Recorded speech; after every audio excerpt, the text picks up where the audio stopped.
1월 19일 수요일 아침 즐거운 아침 묵상 시간입니다. 기도하겠습니다. 하나님 아버지, 오늘도 우리의 눈을 뜨게 해주셔서 감사합니다. 오늘도 일어나자마자 하나님의 말씀 앞에 설레임을 가지고 나오게 해주시니 감사합니다. 우리에게 주어진 이 하루가 하나님의 선물인 것을 고백하며 또 우리의 삶이 하나님의 주인 되심을 인정하는 종된 삶인 것을 고백합니다. 주여, 오늘도 우리의 삶을 이끌어 주시고 주의 말씀 따라 한 걸음 한 걸음 걸어가는, 먹고 마시고 일하고 놀고 사는 그 모든 것 속에서 하나님 말씀 따라 한 걸음 나아가는 여왕의 성도들 되게 도와주시옵소서. 예수님의 이름으로 기도합니다. 아멘. 주의 인자는 끝이요 그의 자비는 무궁하며 아침마다 새롭고 늘 새로우니 주의 성실이 금이라. 성실하신 주님, 주의 인자는 끝이요 그의 자비는 무궁하며 아침마다 새롭고 늘 새로우니 주의 성실이 금이라. 성실하신 주님, 아침마다 새롭고 늘 새로우니 주의 성실이 금이라. 성실하신 주님.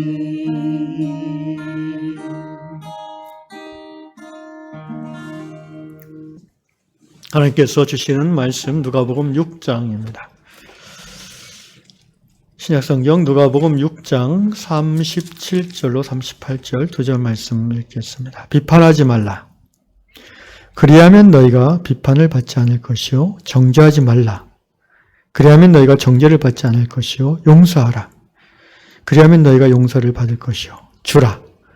그리하면 너희에게 줄 것이니 곧 후히 되어 누르고 흔들어 넘치도록 하여 너희에게 안겨주리라.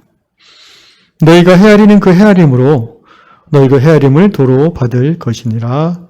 아멘. 영국 잉글랜드에 사시는 헬렌 페인 자매님.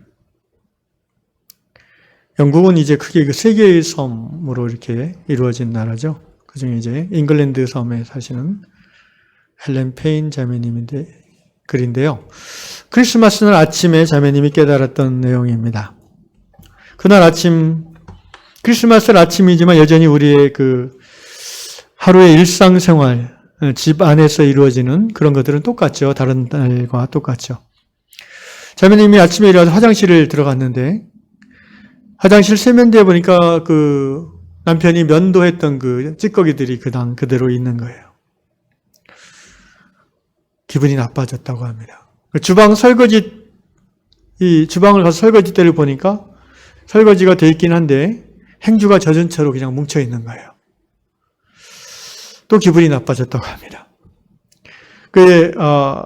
작은 방에 가서 보니까 창문 커튼이 이 틀에 끼인 채로 이렇게 닫혀 있는 것을, 창문 틀에 이렇게 끼어 있는 거예요. 또 마음이 상했어요. 이날 아침, 크리스마스 날 아침 헬렌 자매는 3번이나 남편에게 마음이 상했어요. 남편의 생활 습관, 남편이 자기랑 다르게 생활하는 방식, 이런 거에 이제 마음이 상한 거죠. 그래서 막 속으로 남편을 비판합니다. 비난합니다. 그러다가 문득 오늘 아침이 성탄절, 크리스마스인 것을 깨닫게 되었다고 합니다. 성탄절은 어떤 날입니까? 하나님이 이 세상 가운데 모든 세상 사람, 모든 피조물을 위한 가장 큰 선물로서 우리 가운데 오신 그 날이죠. 그래서 헬렌자매님은 갑자기 마음에 자신이 어떤 죄를 지었는지를 깨닫게 되었다고 합니다. 하나님의 이 놀라운 선물을 받는 이날 아침에 자기는 여전히 남편을 비판하고 판단하는 마음으로 짜증내고 남편을 정죄하고 있었다는 그것을 깨달았던 거죠. 그래서 회개했다고 합니다. 그러면서 앞으로 자신이 남편을 대하는 태도를 바꿔야 되겠다라고 결단했습니다. 일상생활의 어떤 사소한 방식의 차이나 습관의 다름에 대해서 generosity라고 영어로 얘기하죠. generosity. 이 너그러움, 관대함으로 대하기로 결정했다고 합니다. 그리고 이렇게 기도했습니다. 하나님, 제 마음속의 결점, 제 자신의 결점을 먼저 보게 하시고 남편의 결점에 대해서, 단점에 대해서는 너그럽게 대하게 도와주십시오. 비판하거나 정죄하지 않고 온유함으로 대하게 해주십시오. 이렇게 기도했다고 합니다. 마음에 다가오는 그런 진솔한 성도의 고백입니다. 오늘 누가복음 6장 말씀 그대로죠. 비판하지 말라. 그러면 너희가 비판을 받지 않을 것이요.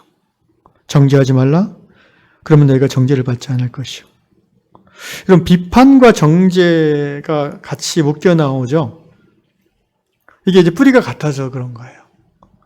비판하다, 정죄하다라는 말은 뭔가 너의 말, 생각, 행동이 비판한다는 것은 내가 봤을 때 틀리다라는 거예요. 어쩜 그럴 수 있어? 뭐 이런 말이 이제 비판하는 말이잖아요.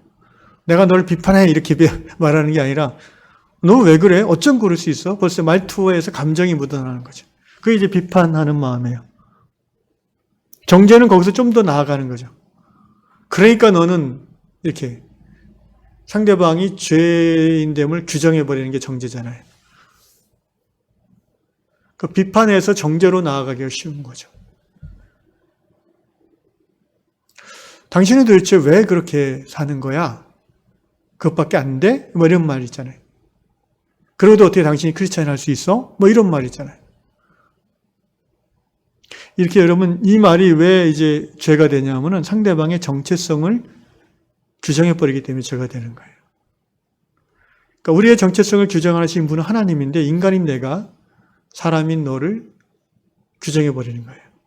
그리고 이제 그렇게 규정된 사람이 마음이 상하는 이유가 또 그거예요. 자기 어떤 행동 하나에 대한 지적이나 비판까지는 그렇게 마음이 크게 상하지 않아요. 자기가 봐서 인정할 만하면 미안해, 잘못했어, 미안해, 이렇게 하면 되고, 또는 생각의 관점의 차이라면은 그게 기분 나빠? 근데 난 이렇게 생각해, 이렇게 해도 되잖아, 꼭 그렇게 하라는 법이 있어? 이렇게 건강한 대화와 토론을 통해서 맞춰나갈 수 있어요. 그런데 목사가 왜 그래? 집사님이 그러면 되겠어요? 장로님 정신 차려, 이런 식으로 직분이나 이런 거는 정체성이 한 부분이잖아요. 사실은 그렇게 생각하는 것도 건강한 건 아니지만 그렇게 현실적으로 자기 안에 받아들여지는 부분이니까. 또는 뭐 나이가 50이 돼가지고 왜 그 모양이야? 이런 말 있잖아요. 이게 다 정체성에 대한 부분이기 때문에 마음이 상하게 되는 게 듣는 사람이. 그리고 그 안에는 비판과 판단과 정죄가 들어있는 말이에요. 이것은 반드시 이것이 이런 분위기가 자유로운 이런 것이 이제 익숙한 가정, 신앙 공동체는 건강할 수가 없어요. 반드시 문제가 일어납니다. 패가 갈리고 다툼이 일어나고 서로 비난과 정죄가 난무하고 심지어는 육탄전까지 가는 거죠. 법정 싸움 가게 되는 거죠. 마귀가 가장 자주 이용하는 무기가 이거죠. 오늘 헬렌 자매님이 깨달은 것은 그러므로 어떻게 보면 평범한 것 같지만 굉장히 영적인 깨달음이에요. 상대방을 바꾸려고 하는 것을 포기하는 거죠. 먼저 내가 변화되겠다는 거죠. 여러분, 저도 이 결혼 생활 올해 2월 말이면 30년이 딱 되는데 30년 결혼 생활하면서 이제 깨달은 진리가 몇 가지인데 그 중에 하나가 저 사람을 바꾸려고 하면 안 되겠다라는 게예요. 사람은 안 바뀌거든요. 그 사람의 성격, 그 사람의 어떤 습관, 태도, 그거를 바꾸려고 하기보다는 내가 그거에 맞추는 게 훨씬 더 지혜롭다는 거예요. 그 말은 관대함으로 받아들이는 거죠. 이 부분을 가끔 까먹으면 이제 또 다툼이 나오는 거죠. 그러니까 본질적으로 어떤 악이 아닌 다음에야, 그죠? 그게 법에 저촉되는 것이 아닌 다음에야. 대부분의 일상 속에서 부딪히는 것은 방식의 차이고, 생각의 차이고, 관점의 차이고, 습관의 차이잖아요. 또는 양가 부모에게 물려받은 어떤 그런 문화의 차이죠. 근데 그걸 가지고 막 서로를 비난하고 정죄하고 죽을 듯이 싸우는 거는 굉장히 사실은 어리석은 거죠. 오늘 헬렌 자매님이 그래서 좋은 결정을 한 거라고 저는 생각해요.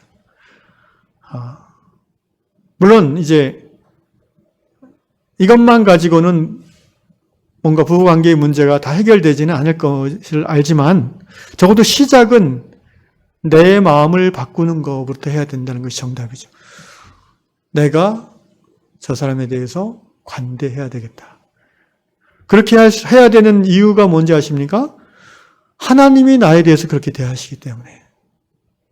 하나님이 나에 대해서 관대하시기 때문에. 나도 이웃에 대해서 관대하라는 거예요. 하나님이 나를 사랑하시기 때문에 나도 이웃을 사랑해야 되는 것입니다. 사랑하는 유양의 형제 자매 여러분, 비판하지 말라.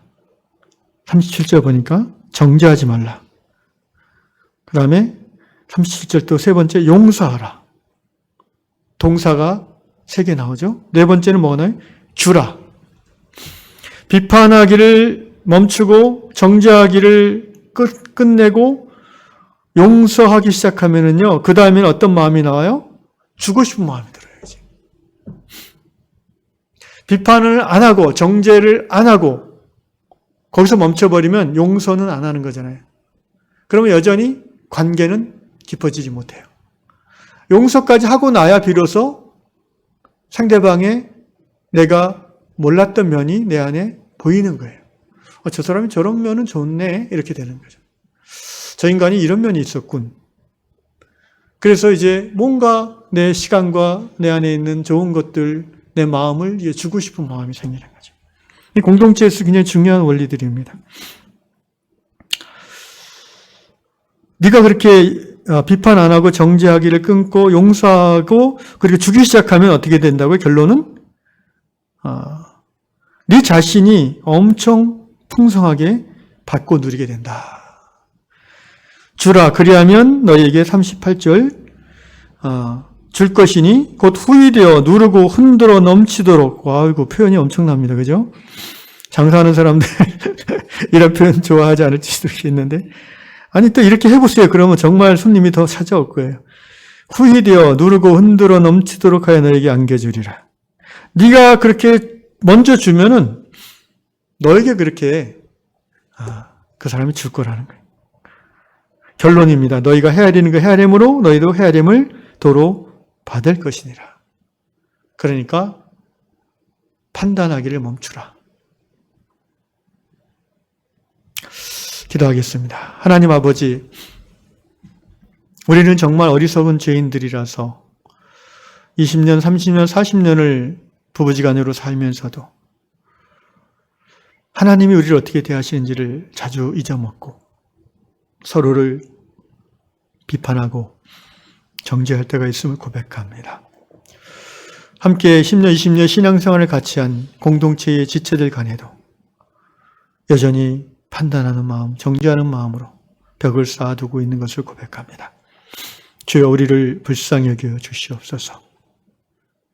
하나님이 우리를 대하는 그 너그러움과 그 관대한 마음을 주시사 사랑하는 가족들을 비판하거나 정죄하지 않기로 결정하게 하시고 오히려 용서하며 내가 줄 수 있는 것들을 먼저 주기 시작하는, 그리하여 우리의 가정이 내가 먼저 변함으로 너가 변하고 우리가 변하는 아름다운 주님의 나라가 되게 해 주십시오. 우리 요양교회가 그런 주님의 나라가 되게 해 주옵소서. 예수님의 이름으로 기도합나이다. 아멘.